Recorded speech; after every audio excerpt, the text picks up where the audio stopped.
திரு அக்னீஸ்வரன், இப்போ எடப்பாடி பழனிசாமி கடுமையாக விமர்சிக்கிறாரு புகழேந்தி, இதே மாதிரி வரக்கூடிய விமர்சனங்களுக்கு என்ன பதில் வச்சிருக்கீங்க? அண்ணன் அப்படித்தானே விமர்சிச்சாகணும். இவர் எப்படி விமர்சிப்பாரு? டெல்லியிலேருந்து வந்து கொடுக்குற ஷீட்டை ஒப்புதல் வாங்கிட்டு அமைதியாக இருந்திருக்கிறாரு எடப்பாடி. தான் நடந்திருக்கும் அப்படிங்கிறாரு. அது எப்படி இவருக்கு தெரியும்? எதுக்காவது ஆதாரம் இருக்கா? நீங்க சொன்ன கருத்து 2019 2021 அதுக்கு ஏதாவது மறுப்பு தெரிவிச்சாரா? என்ன சொல்றாரு? இல்ல ஒப்புதல் வழங்குறதா அல்லது ஒத்துக்கிறதா அப்படின்னு சொல்றாங்க. இது ரெண்டுமே இன்னைக்கு நடக்கலையே. பேச்சுவார்த்தை நடத்தி இருக்கிறாங்க. அந்த பேச்சுவார்த்தை நல்ல காரியமாக முடிய வேண்டும் என்பதுதான் அதிமுகவும் பாஜகவினுடைய விருப்பம், அவ்வளவுதானே. ஆனால் அது நடந்துடக்கூடாது என்று நினைக்கக்கூடியவங்களுக்கு நம்ம என்ன பதில் சொல்றது? அண்ணன் போகும்போது சொல்றார் ரவீந்திர அண்ணன், அதாவது 2:1 இந்த தகவலை முன்னாள் பாஜக தலைவர் திரு அண்ணாமலை அவர்கள் டெல்லியில கொடுத்திருக்கிறாரு. டெல்லியில கொடுத்ததுக்கு பிறகுதான் இங்க பாஜக தலைவரை மாத்திட்டாங்களா? ஏன் கொடுத்தது உண்மையா? அதை செயல்படுத்த நினைத்தது உண்மையா? சரி, கொடுத்தது உண்மையா இருந்து அதை மத்திய பாஜக ஆளுகிற கட்சி அதை ஏத்துக்கிட்டா ஏன் திரு பாண்டா அவர்களை மாத்துறாங்க? பாண்டா அவர்களை மாத்தி ஏன் திரு பியூஷ் கோயல் அவர்களை நியமிக்கிறாங்க? சரி, அப்படியே நியமிச்சுட்டாங்கன்னு வச்சுக்கோங்க. அப்படியே நியமிச்சுட்டா கூட இங்க இன்னைக்கு வரக்கூடிய இடத்துல ஏன் அவர் வரல? இவர் கொடுத்தது தானே இந்த 2:1 கொடுக்கணும்ன்றது. சரி, ஏன் அதை அன்னைக்கு வந்திருக்கலாமே, அழைச்சிருக்கலாமே. மத்திய அமைச்சர்கள் வந்தாங்கல்ல, அதிமுகவினுடைய பொதுச் செயலாளரும் எதிர்கட்சி தலைவர் தானே பாக்குறாங்க. அப்போ இவைகள் எல்லாம் அரசியல் கட்சி தலைவர்கள் என்ன முடிவெடுக்கிறார்களோ நாம் வெளியில இருந்து வான வேடிக்கை விடுகிறோம். அது அந்த கட்சி தான் முடிவெடுத்துக்கிறோம். ஏதோ குறுக்கிட தம்பி கேட்ட கருத்து நியாயமான கருத்து தான். 2:1ங்கிறதுக்கு என்ன ஆதாரம் இருக்குன்னு கேட்கிறாரு. அவருடைய அந்த லாஜிக்கை நான் மதிக்கிறேன். நாங்க 18 நீங்க 23ன்னு அமித்ஷா இதே மதுரை மண்ணில இருந்து 18 விழுக்காடுக்குள்ள சீட்டு வேணும், நீங்க 23 விழுக்காடு எடுத்துடுங்கன்னு சொன்னது ப்ரொபோர்ஷனேட் ஷேரிங்கை தான் அவர் மீன் பண்ணாரு. அந்த இடத்துல 11.4 விழுக்காடு எடுத்த பாஜகவுக்கு 20 விழுக்காடு எடுத்து வீழ்ச்சி வீழ்ந்து போன எடப்பாடி கிட்ட 2:1 கேட்குறாங்கன்னு நான் சொல்றது அமித்ஷா சொன்ன 18-23ஓட ஒரு தொடர்ச்சியாக தான் அண்ணாமலை பிஎம்ஓட்ட கொடுத்தது. முழுக்க அண்ணாமலை இதுல தான் இருக்கிறார். நீங்க அதிமுக வீழ்ச்சி அப்படிங்கிறாரு. நீங்க 2019 எடுத்ததை விட 2024 நீங்க எடுத்தது எத்தனை? 282 எங்க? ஆனா இன்னைக்கு எடுத்திருக்கிறது 240. அப்ப நீங்க வீழ்ச்சி அடைஞ்சிருக்கீங்களா? தேசிய கட்சியை வீழ்ச்சி அடைஞ்ச போது ஒரு மாநில கட்சி ஒரே ஒரு இதுல கூட்டணி இல்லாம நிக்கக்கூடிய ஒரு கட்சி, பல மாநிலத்துல நீங்க வீழ்ச்சி அடைஞ்ச கட்சி, ஒரு மாநில கட்சியை பார்த்து இப்படி கேட்கறது நியாயமா? சாத்தியக்கூறு உண்டா? நடக்க போறது சட்டமன்ற தேர்தல் தானே. இங்க திமுகவுக்கும் அதிமுகவுக்கும் தான் போட்டி. இதுல யார் கொம்பு சீவி விடுறா, யார் என்னென்ன முடிவெடுக்கிறாங்கன்றதெல்லாம் மக்களுக்கு தெரியும். சரி, ஆனா இங்க எதிர்பார்ப்பது இது சேர்ந்து விடக் கூடாது என்று நினைப்பவர்கள் மத்தியில இது போன்ற விளக்கங்கள்லாம் நீங்க நல்லதா எதிர்பார்க்கவும் முடியாது. அவர் என்னங்க சேர்ந்துட கூடாதுன்னு நினைக்க போறாரு? இல்ல சேர்ந்துட கூடாதுன்றது இல்ல, திரு அண்ணாமலை அவர்கள் கொடுத்தாருன்னு சொல்றாங்கல்ல.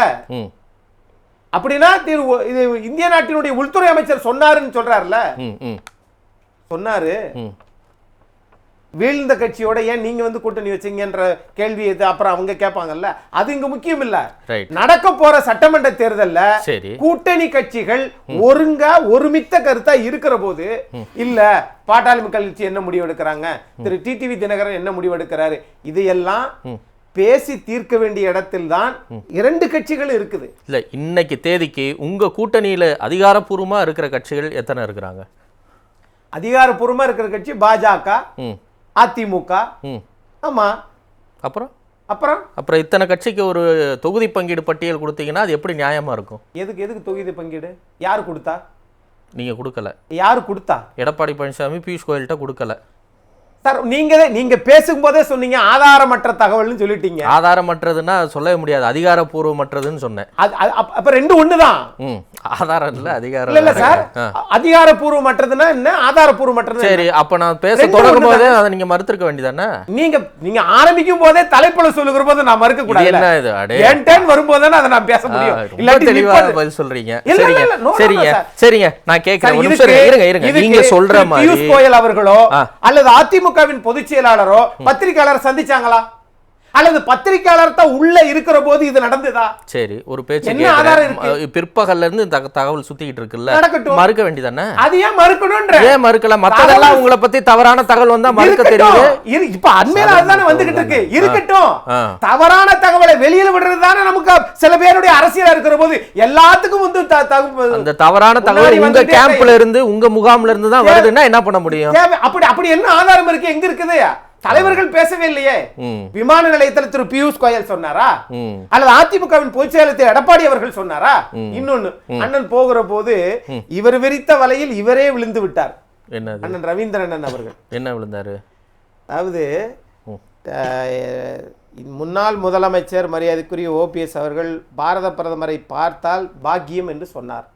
ஆனா திரு டிடிவி தினகரனையும் ஓபிஎஸ் அவர்களையும் பியூஷ் கோயல் வந்திருக்கிறது எதுக்காக? பாஜக சொல்லித்தான் வந்திருக்கிறார். சரி, புதிய செயல் தலைவரை நியமிச்சிருக்கிறாங்க. பாஜக தலைமை சொல்லித்தான் வந்திருக்கிறாரு. பாஜகனாலே அங்க வீட்டோ பவரா இருக்கிறது திரு மோடி அவர்களும் அமித்ஷா அவர்களும் 20%. மீதமுள்ள 80% தான் இன்றைக்கு இருக்கக்கூடிய செயல் தலைவர். அப்ப இந்த எல்லாரும் சேர்ந்து சொல்லித்தான் பியூஷ் கோயல் அனுப்பிச்சு விட்டுருக்கிறாரு. ஆனா அண்ணன் ரவீந்திரன் அவர்கள் சொல்றாரு, என்ன சொல்றாருன்னா, இல்ல நீங்க திரு மோடி அவர்கள் ஒப்புதல் கொடுத்தா தான் அந்த கதவுகள் திறக்கும் அப்படிங்கிறாரு. இது எப்படி? அப்ப பியூஷ் கோயலை நீங்க கன்சிடர் பண்ணலையோ? இதுல எது உண்மை, எது பொய், அல்லது எது யூகம், எது அனுமானம்? சரி, இபிஎஸ் ஒப்புதல் கொடுத்திருக்கிறாருன்னு வருதுல்ல, அது பொய்யா அது உண்மையா? எதுக்கு ஒப்புதல்? எடப்பாடி பழனிசாமியும் ஓபிஎஸ்ஸையும் கூட்டணிக்குள்ள சேர்த்துக்கலான்னு எடப்பாடி பழனிசாமி ஒப்புதல் கொடுத்திருக்கிறாரு அப்படின்னு சொல்லி ஒரு ஒப்புதல்னு ஒரு தகவல் சுத்திக்கிட்டு இருக்குல்ல, அது ஏத்துக்கிறீங்களா? அதுலயும் ஏத்துக்கிற முடியாது. அதுவும் ஏத்துக்க மாட்டீங்க. அதாவது அறிக்கையாகவோ அல்லது பத்திரிகை வாயிலாகவோ பேட்டியாகவோ வந்திருக்குமே. ஆனால் இன்னைக்கு முதல் கட்டமா திரு பாண்டா அவர்களுக்கு பிறகு திரு பியூஷ் கோயல் அவர்களுடைய தலைமையில் ஒரு சந்திப்பு நடந்திருக்கு. அந்த சந்திப்பு நல்ல சந்திப்பாக அமைய வேண்டும் என்பதுதான் பாஜக அதிமுகவினுடைய எதிர்பார்ப்பு. இல்ல, இன்னைக்கு பிரஸ் மீட்ல அவர் சொல்றாரு, எப்பவுமே அதிமுக தலைமையிலான கூட்டணி அப்படிங்கிற வார்த்தையை தான் திரு எடப்பாடி பழனிசாமி பயன்படுத்துவார். இன்னைக்கு அவர் பேசும்போது அதிமுக பாஜக தலைமையிலான கூட்டணி தமிழகத்தில் ஆட்சியை பிடிக்க வேண்டும் அப்படின்னு சொல்றாரு. இதுக்கு ஏதாவது பொருள் இருக்கா? எப்படி எடுத்துக்கலாம்? எப்படியுமே எடுத்துக்கிற வேண்டியதில்லை. அதிமுக தலைமையில் தான் கூட்டணி. அது அக்னீஸ்வரன் இப்ப சொல்றது. நான் சொல்றது வந்து எடப்பாடி பழனிசாமி இன்னைக்கு பிரஸ் மீட்ல அமித்ஷா அவர்கள் ஏற்கனவே சொன்னது. அக்னீஸ்வரன் என்ன ஒரு கட்சி தலைவரா இல்ல சட்டமன்ற உறுப்பினரா? ஒண்ணும் கிடையாது. இல்லங்க, முதல் முறையாக நீங்கள் பேசிய போது முதல் முறையா கட்டுற தாலி தான், அதுதான் முக்கியம். அது மாதிரி தான் நீங்க முதல் முறையாக பேசிய போது என்ன சொன்னார்? அதிமுக தலைமையில் கூட்டணி. சரி, முதலமைச்சர் வேட்பாளர் திரு எடப்பாடி பழனிசாமி அவர்கள் அதிமுகவினுடைய உள்விவகாரங்களில் நாங்கள் தலையிட மாட்டோம். நான் அதை கேட்கல. இங்க ஒருத்தரே 2 தாலி கட்டுறாரான்னு நான் கேட்கிறேன். அவரே வந்து அதிமுக தலைமையிலான கூட்டணி. இருங்க, நான் ஒருத்தர் சொல்லி தான் கேட்கிறேன். திரு எடப்பாடி பழனிசாமி எப்போது பேசினாலும் அதிமுக தலைமையிலான கூட்டணி அப்படிங்கறத ரொம்ப அழுத்தமா சொல்லுவாரு, பொதுக்குழு உட்பட. இன்னைக்கு பேசும்போது அதிமுக பாஜக தலைமையிலான கூட்டணி தமிழகத்தில் வெற்றி பெறும் அப்படின்னு அவர் குறிப்பிடுறாரு. இதுக்கு என்ன பொருள்னு கேட்கிறேன். ஒரு பொருளும் இல்லை, அதுக்கு ஒரு கற்பிதமும் இல்லை. அதிமுக தலைமையில் தான் கூட்டணி அப்படி நீங்க சொல்றீங்க. நான் சொல்றது இல்ல, அவர் சொல்றது தானே நான் சொல்றேன். சரி, ஓகே. உங்களின் எண்ணத்தை பிரதிபலிக்கிறாரு எடப்பாடி, அவருக்கு எண்ணத்தை பிரதிபலிப்பாரு. இவர் தொண்டர்களின் குரலா தம்பி நிற்கிறாரு.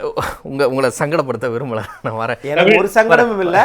அதிமுக தலைமையில தான் கூட்டணி, அதுதான் ஏற்புக்கூடியதாகவும் மக்களும் ஏத்துக்குருவாங்க. ஓகே, சில வார்த்தைகள் மட்டும். 2 விருந்தினர் இருக்காங்க, பூடேந்தி சுருக்கமா முடியும். உட்கட்சி விஷயத்துல தலையிட மாட்டேன்னு இப்ப சொன்னாரு அக்னீஸ்வரன். அததான் சார் அமித்ஷாவும் சொன்னாரு, உள்கட்சி விஷயத்துல தலையிட மாட்டோம்னு சொல்லி. அப்புறம் தான் மிஸ்டர் செங்கோட்டையனை பார்த்தாங்க, அப்புறம் தான் மிஸ்டர் ஓபிஎஸ் பார்த்தாங்க. ஆனா இதெல்லாம் நம்ம பழனிசாமி வேடிக்கை பார்த்துட்டு இருக்காரு. தன்மான பிரச்சனை இல்லையா அக்னீஸ்வரன்? இதெல்லாம் ஒரு கூட்டணிக்கு ஒரு தர்மமா? இதெல்லாம் நியாயமா? சேர்க்க முடியாதுன்னு ஒரு முடிவை உடைச்செறிகிறாரு அமித்ஷா. எப்படி பழனிசாமி வெடிக்க பார்க்கலாம்? அப்படிங்கிறது என் கேள்வி.